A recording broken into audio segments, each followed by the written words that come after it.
எதிர்கட்சிகளால் நாட்டில் எல்லாமே ஆளுங்கட்சி தவிர்த்து எதிர்கட்சி தான்.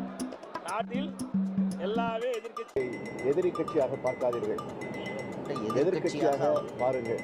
இந்த எதிர்கட்சி இருக்காங்க.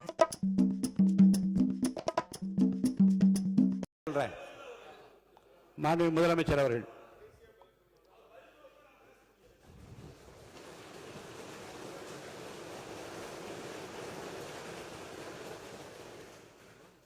மாண்புமிகு பேரவைத் தலைவர் அவர்களே, காவிரி விவகாரத்தில் எதிர்கட்சி சில விவரங்களை கேட்டிருக்கிறாங்க. காவிரி நமக்கு உயிர் ஆதாரம், நம்மளோட உணர்வு ரீதியான ஒன்று. அதனால் அதை வச்சு அரசியல் பண்ணுற எண்ணம் துளி கூட நம்ம அரசுக்கு இல்லை.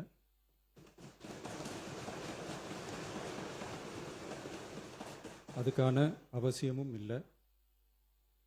மேகதாது விவகாரத்தில் நாம் எல்லாரும் சேர்ந்து தான் தீர்மானம் போட்டோம். அதை நேர்முக கடிதமாக மாண்புமிகு பிரதமர் அவர்களுக்கும் அனுப்பி வச்சிருக்கிறோம். அதோடு நாம் அப்படியே இருந்துடல. ராஜ்யசபாவில் ஒன்றிய ஜல் சக்தி துறை இணை அமைச்சர் மேகதாது அணை பற்றி முழு விவரங்களை குறிப்பிடலைன்னு தெரிஞ்சதும் காவிரி நடுவர் மன்றத்தின் இறுதி தீர்ப்பு மற்றும் மாண்புமிகு சுப்ரீம் கோர்ட் தீர்ப்பு சம்பந்தமான விதிகள் மற்றும் பத்திகளை கோட் பண்ணி மேகதாது திட்டத்துக்கு எந்த விதமான சட்டபூர்வமான அனுமதியோ நிர்வாக அனுமதியோ வழங்கக்கூடாதுன்னு மாண்புமிகு பிரதமர் அவர்களுக்கு அடுத்த நாளே நேர்முக கடிதம் எழுதினோம். காவிரி நதிநீர் பங்கீட்லேயும் சரி, மேகதாது அணை கட்டுற முயற்சிகளை தடுக்கிறதுலையும் சரி, தமிழ்நாட்டோட உரிமையை நம்ம அரசு கொஞ்சம் கூட விட்டு தரவே தராது. அதுதான் நம்மளோட நிலைப்பாடும். அதே நேரத்தில் கர்நாடகாவில் சில அணைகள் கட்ட ஆரம்பித்ததை பற்றியும் இதே அவையில் 1969 ஒரு விவாதம் நடந்திருக்கு. அப்போது நீர்வளத்துறை அமைச்சராக இருந்தது யார்? அப்போ அணை கட்ட விட்டது ஏன்னு கேட்டு அந்த மாதிரி சீப் பாலிடிக்ஸ்லாம் நான் பண்ண விரும்பலை.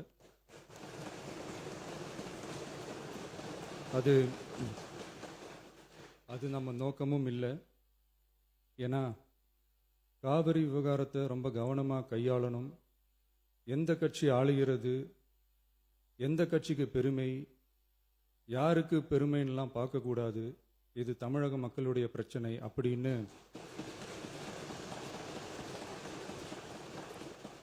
அப்போ இருந்த எதிர்கட்சி தலைவர் திரு கருத்திருமன் அவர்கள் சொன்னதை இந்த சபையில் சொல்ல விரும்புகிறேன். காவிரி பிரச்சனையில் சம்பந்தப்பட்ட 2 மாநிலங்களும் ஒன்றிய அரசும் உட்கார்ந்து முடிவெடுக்கணும்னு 1969 இந்த சபையில் பேசியிருக்கிறாங்க. அதுக்கப்புறம் நிலைமை வேறு மாதிரியெல்லாம் போயிடுச்சுன்னும் நம்ம எல்லாருக்குமே தெரிஞ்சது தான். சட்டப்படி இந்த பிரச்சனையை அணுகிறதுல நாம் உறுதியாக இருக்கிறோம், அதில் மாற்றமே இல்லை. இருந்தாலும் ஒரு அட்டெம்ப்ட் எடுத்து பார்க்கலாம்னு தோணுனது தான் அந்த பெங்களூர் விசிட். அப்படி ஒரு விசிட் பற்றி ஃபஸ்ட்டு யோசித்து கேட்டதும் நான் தான். நாம் பெங்களூர் போக நினச்சதை பற்றி பல ஒப்பீனியன்ஸ் வந்துச்சு. நாம் போக நினச்சதுக்கு காரணம், ஒருவேளை இந்த பிரச்சனை தீர்க்கறதுக்கான ஒரு பாசிட்டிவ் சைன் கிடைச்சா நல்லா இருக்குமேன்னு ஒரு எண்ணத்தில் தான். இன்றைய காலத்தில் பகை நாடுகளை பேசி தீர்க்க பார்க்குறாங்க. பக்கத்து மாநிலத்தோட பேசி பார்த்தா என்னன்னு நினச்சேன்.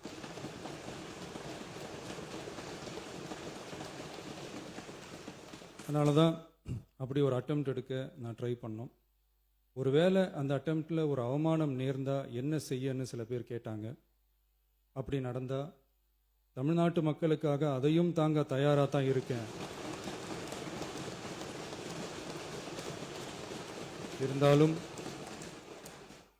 இருந்தாலும் நம்ம மேலே அன்பு காட்டின அத்தனை பேருக்கும் என்னோட நன்றிகள்.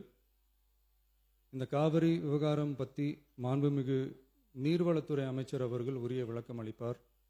அதே மாதிரி காவிரி பிரச்சனையால் பாதிக்கப்பட்ட விவசாயிகளுக்கான அந்த இன்சூரன்ஸ் ப்ரீமியம் அரசே கட்டுறதை பற்றி கேட்டிருந்தாங்க. அதுக்கான விரிவான பதிலை மாண்புமிகு விவசாய அமைச்சர் அவர்கள் தருவார். அப்புறம் இந்த குறுவை சாகுபடிக்கு அந்த நிவாரண தொகுப்பு பற்றி எதிர்க்கட்சியிலேருந்து கேட்டிருந்தாங்க. அந்த குறுவை சாகுபடிக்கு அந்த நிவாரணம் வந்து ஏற்கனவே கொடுத்தாச்சு, வழங்கியாச்சு. இது வந்து அரசியலே நாங்கள் தான் அப்படின்னு சொல்லிக்கிறவங்களுக்கு இது எப்படி தெரியாமல் போச்சுன்னு எனக்கு தெரியல.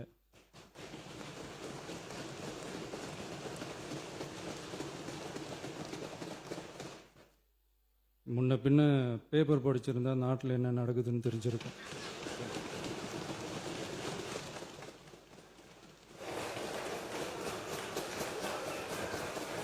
மாண்புமிகு